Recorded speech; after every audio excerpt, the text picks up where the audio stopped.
สวัสดีจ้าสวัสดีพ่อแม่พี่น้องสุกูสุคนจ้ามื้อนี้ Apple Channel สิพาพี่พาน้องมากินแกงหน่อไม้กับทอดหมูจ้ะพี่น้องกล่องข้าวหนึ่งไหมจ้ะพี่น้องพุ่นน่ะก่อนสิไปกินก็ฝากกดไลค์กดแชร์กดติดตามเป็นกำลังใจให้ Apple ในเด้อจ้าพี่น้องมาจ้ะพี่น้องมาแซ่บๆน้องกันเอาเลยค่ะ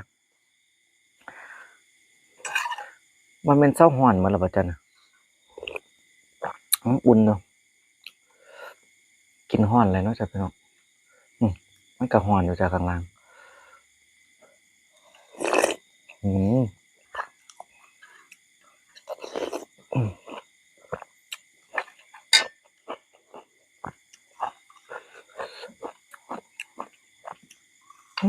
ตาก็จะเมนขังฝ่ายไหมแต่ไม่รู้ผมเป็นแห้งเ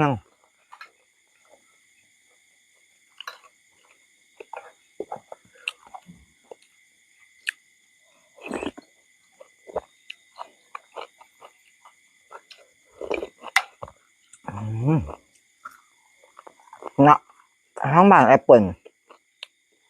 นานี่เป็นนาเห็ดกับนาทำไมเนาะ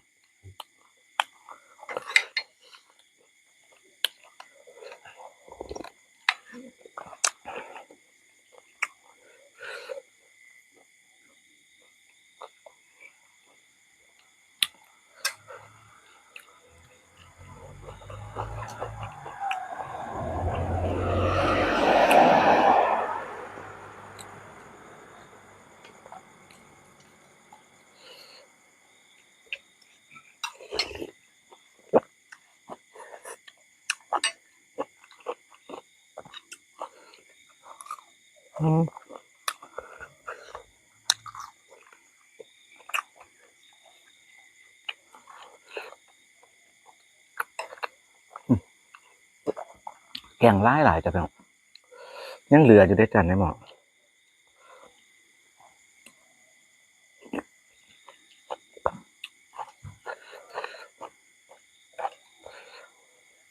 แกงใส่หมูผมด้วยจ้ะ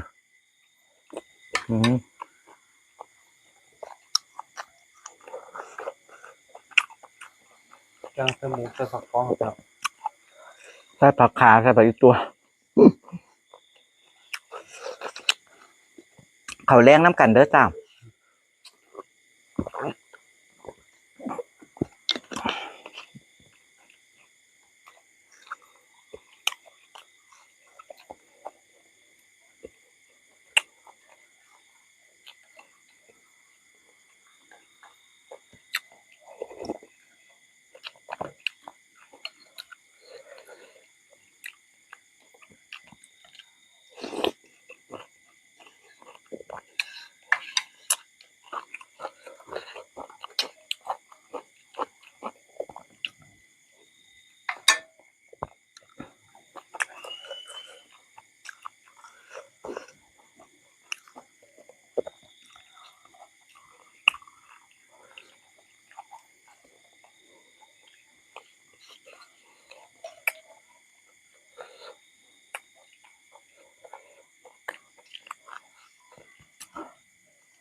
เขาเบื่อคนๆเดี๋ยวพี่น้อง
เทิงบ่ยิบเลยเถอะ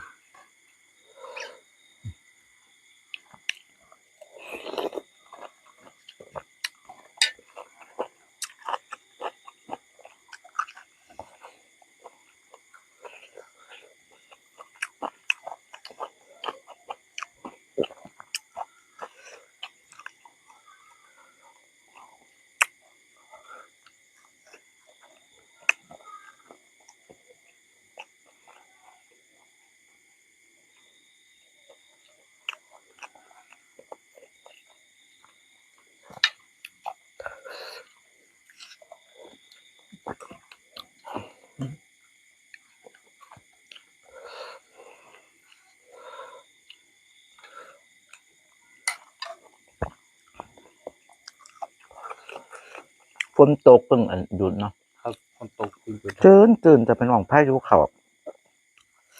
ทางใดก็จะน้ำท่วมเนาะ ครับ ฝนตกแห้งจนน้ำท่วมแต่ว่าทางบ้านไอ้เปิ่นปีนี้แรงเลยจ้ะ แรงครับเนาะ ตกก็บ่ได้ว่าตกแห้งเหมือนจ้ะพี่น้องตกเพราะลิ่นๆเหมือนจ้ะปีนี้เพิ่นว่าแรง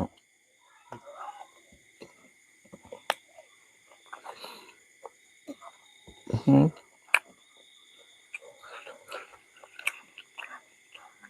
แค่พุ่งพูออกหลายๆครับเนาะ มีทั้งผู้ออก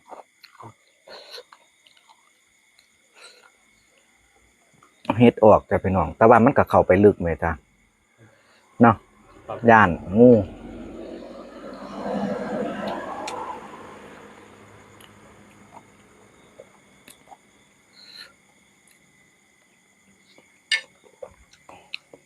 เพราะว่าเพิ่นว่าพ่องูจงอางแต่ก่อนเอามาอุ้ยหลีเลยอยู่พูดเที่ยวเพิ่นไปเก็บเห็ดบางคนเพิ่นก็ไปแต่บางคนเพิ่นก็ย่านบางคนก็ไปไต่เอาเลยแต่เห็ดนะนั่นมันคืนน่ากลัวเนาะมันไม่งูจงอางนะครับเพิ่นว่า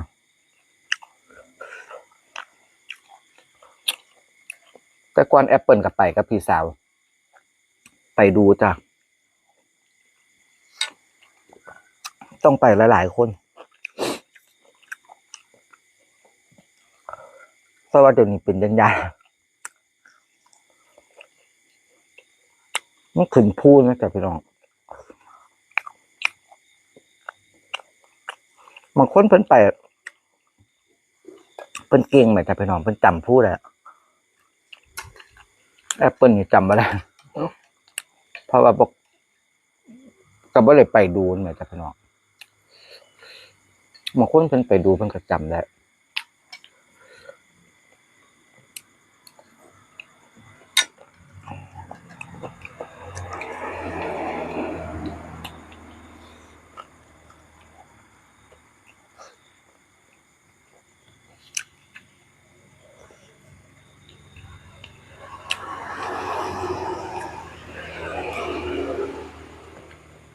แค่มึงเคยขึ้นไปเด่นด้วน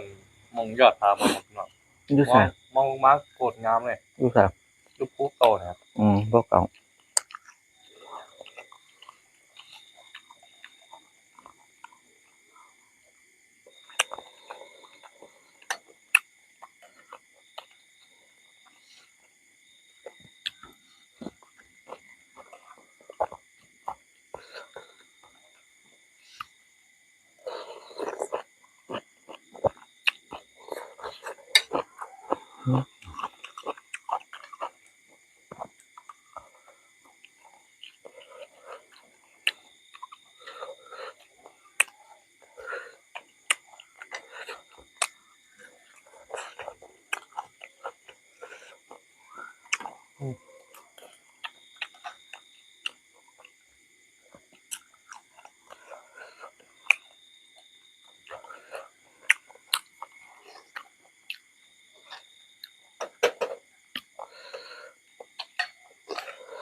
ใส่ผักขาหลายๆจ้ะพี่น้อง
อืม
สุดเลยค่ะ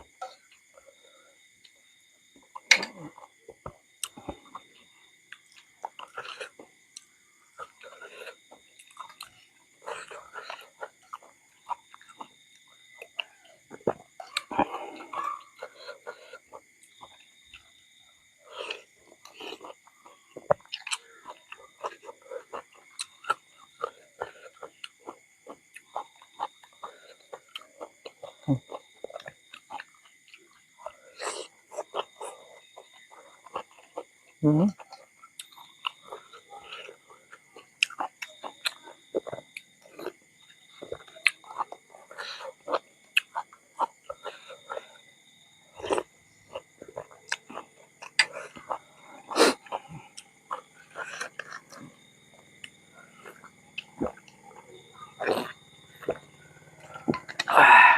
อิ่มเหรอจ๊ะพี่น้องอิ่มแล้วนะคะ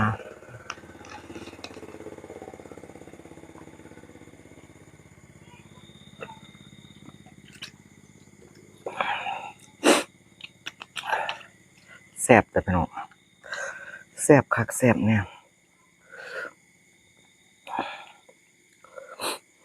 อิ่มมาเธอ เริ่มร้อนครับ แซ่บป่ะเอาบอกพี่น้องนะว่าแซ่บป่ะอ๋อแซ่บอยู่ป่ะ ครับนะครับ เพื่อสิเว้าได้แต่พี่น้อง คนเที่ยวใช่ไหมครับ เอาบอก มันบ่อนคิดนะครับ อ๋อขอโทษจ้าลืม